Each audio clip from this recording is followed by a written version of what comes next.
Hello बच्चों, good morning. आज हम पढ़ेंगे न्यूटन की गति का तीसरा नियम। हमने पीछे वाली क्लासों में पढ़ लिया न्यूटन का गति का पहला नियम भी पढ़ लिया, दूसरा नियम भी। अगर आपने वो नहीं पढ़ा तो आप पीछे जाके देख सकते हो इस चैनल के ऊपर। अभी हम न्यूटन की गति का तीसरा नियम पढ़ेंगे। ये नियम पढ़ने से पहले आप एक चीज बताओ मेरे को। जैसे मान लो आपने अपने के दोस्त के थप्पड़ मारा तो क्या हुआ? वो आपके थप्पड़ मारेगा। लेकिन उससे भी पहले एक चीज हुई, जब आपने अपने दोस्त के थप्पड़ मारा तो आपने जितना बल उस पे लगाया उसके गाल ने आपके ऊपर भी उतना ही बल लगाया, तो मतलब दोनों ही बल बराबर हुए। ठीक है, अब इसे हम वैसे पढ़ते हैं। देखो न्यूटन की गति का तीसरा नियम क्या है? तीसरा जो नियम होता है उसे हम क्रिया प्रतिक्रिया का नियम भी बोलते हैं।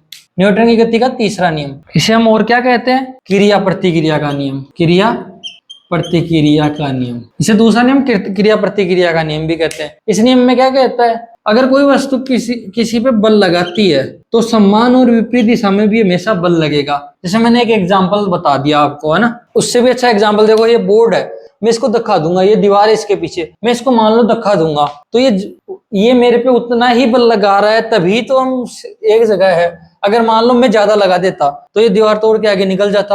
अगर दीवार ज्यादा मेरे पे बल लगा देती तो मेरे ऊपर आ पड़ती है दीवार। तो ऐसे ही हम क्या कह सकते हैं, कोई जो बल होते हैं वो हमेशा युग्म में लगते हैं। पहली बात तो देखो, जितना मैंने इधर लगाया उतना ही उसने भी मेरी तरफ लगाया। अभी देखो एक चीज और बताता हूँ मैं आपको, ये नियम क्या कहता है वैसे भाषा में बताता हूँ पहले तो। ये नियम भाषा में से कहता है कि प्रत्येक क्रिया के विपरीत, जब मान लो प्रत्येक क्रिया के विपरीत हमेशा विपरीत और बराबर प्रतिक्रिया होगी। जैसे मैंने एक एग्जांपल बता ही दिया आपको, अगर मैं बोर्ड की धक्का दूंगा, जितना धक्का दूंगा उतना ही धक्का इधर लगेगा। अगर मान लो बराबर नहीं लगता मान लो, तो क्या होता? ये मैं उधर चला जाता दीवार तोड़ के, अगर वो ज्यादा लगाती तो इधर आ जाता। उसका एक दूसरा बेस्ट एग्जांपल देखो, आप जमीन के ऊपर खड़े हो, अगर मान लो जमीन और आप दोनों एक दूसरे पर बराबर बल नहीं लगाते, मान लो ज्यादा जमीन लगाती तो अब नीचे ही चले जाते परमानेंटली, कभी रुकते ही नहीं। ऐसे अगर मान लो पृथ्वी ज्यादा लगाती ऊपर, जैसे पृथ्वी खींचे अगर ज्यादा लगाती तो आप नीचे चले जाते। अगर आप पृथ्वी के ऊपर बल लगाते ज्यादा तो इतने सारे उमन बल लगाते तो पृथ्वी और अपनी जगह से खिसक जाती, लेकिन नहीं खिसकती है ना, हमेशा बराबर होते हैं दोनों तरफ बल। तो हम क्या कह सकते हैं? प्रत्येक क्रिया के बराबर तथा विपरीत प्रतिक्रिया होती है। ये बल के लिए ही बात होती है। एग्जाम्पल समझ में आ गया? एग्जाम्पल से हम लिख भी देंगे, लिखेंगे कैसे कि प्रत्येक क्रिया के बराबर और विपरीत दिशा में प्रतिक्रिया होती है हमेशा। ठीक है, अब दूसरा एग्जांपल देखो, मैंने थप्पड़ वाला बताया था कि आप अपने दोस्त के गाल पे थप्पड़ लगाओगे तो देखो दोनों जब स्किन टच होगी तो आप इधर से जितना बल लगाओगे उधर से भी उतना ही लगेगा, हमेशा बराबर ही लगता है दोनों तरफ से। तो इसे हम एक चीज और बोल सकते हैं कि बल हमेशा युग्म में लगते हैं। देखो बल हमेशा युग्म में लगे ना, मैंने धक्का दिया तो उधर से भी कोई लगा, गाल पे दिया तो उधर से भी कोई बल लगा। ऐसे सारी घटनाओं में होता है कि हमेशा क्रिया के बराबर और विपरीत प्रतिक्रिया होती है। यहाँ तो कोई डाउट है? न्यूटन का तीसरा गति का नियम समझ में आ गया। एग्जाम्पल क्या याद रखोगे?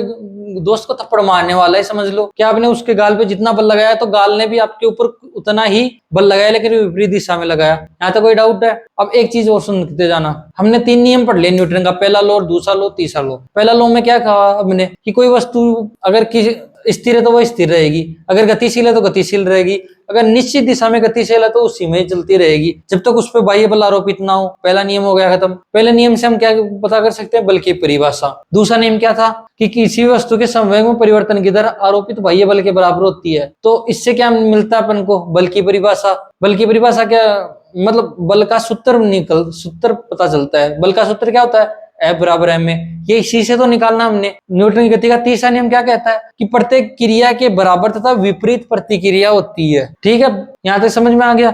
अब न्यूटन की गति का तीसरा नियम क्या दर्शाता है? बल की प्रकृति दर्शाता है कि बल हमेशा युग्म में होगा, कि इधर वाला बल लगेगा तो इधर वाला भी सेम टाइम पे लगेगा, तो बल हमेशा युग्म में हो गए। यहाँ तक कोई डाउट हो तो पूछ लेना। देखो हमने पिछली वीडियो के अंदर हमने पढ़ा था संवेग के बारे में पढ़ा था। अभी हम क्या पढ़ेंगे? संवेग संरक्षण का नियम। संवेग संरक्षण का नियम क्या कहता है? संवेग संरक्षण का नियम कि मान लो अगर कोई वस्तु है, जैसे वस्तु क्या है? ये रूम है, ये रूम है, आप बैठे हो उसमें रूम है, ये जितनी सारी वस्तु है ये सारे मिलके क्या बनाते हैं? एक निकाय बनाते हैं। जैसे एक कमरा निकाय हो गया, ऐसे एक कमरा है, जैसे मान लो इसमें अलग अलग चीजें पड़ी है, जैसे बेड पड़ा है, सब कुछ अलग अलग चीजें पड़ी है। ठीक है, अब संवेग संरक्षण क्या कहता है? अगर कोई वस्तु अगर इस पूरे निकाय के ऊपर अगर कोई बाह्य बल कार्यरत नहीं करेगा ना, तो संवेग हमेशा संरक्षित रहेगा, मतलब सेम रहेगा। अगर इसका संवेग यहाँ पे P1 है, अगर आरोपित बल नहीं करेगा तो मान लो 5 मिनट बाद में क्या होगा, 5 मिनट बाद भी इसका संवेग क्या रहेगा, P1 ही रहेगा, क्योंकि बाह्य बल कोई आरोपित नहीं हुआ। तो संवेग संरक्षण क्या कहता है, अगर किसी वस्तु पर बाह्य बल आरोपित ना हो तो उसका संवेग हमेशा संरक्षित रहता है, मतलब नियत रहता है, नियत ही रहेगा, परमानेंट, जब तक उस पर कोई बाह्य बल आरोपित ना हो। इसका बेस्ट एग्जांपल, जैसे आपका ये जो कमरा है, इसका संवेग हमेशा नियत रहता है जब तक आप इस पे कोई बाह्य बल नहीं लगाओ। मान लो आपने जेसीबी लाके यहाँ पे ठोक दी, जेसीबी से गिराना चालू कर दिया, तो संवेग में सर परिवर्तन होगा, इतनी देर संवेग में कोई परिवर्तन नहीं होगा ना। ठीक है, यहाँ तक समझ में आया तो थम्स अप कीजिए, लाइक कीजिए, शेयर कीजिए, सब्सक्राइब कीजिए। अगर आपको ये सीरीज पसंद आ रही है तो कमेंट में जरूर बताना, अगर पसंद नहीं आ रही तो डिसलाइक भी कर सकते हो और कमेंट में बता भी सकते हो।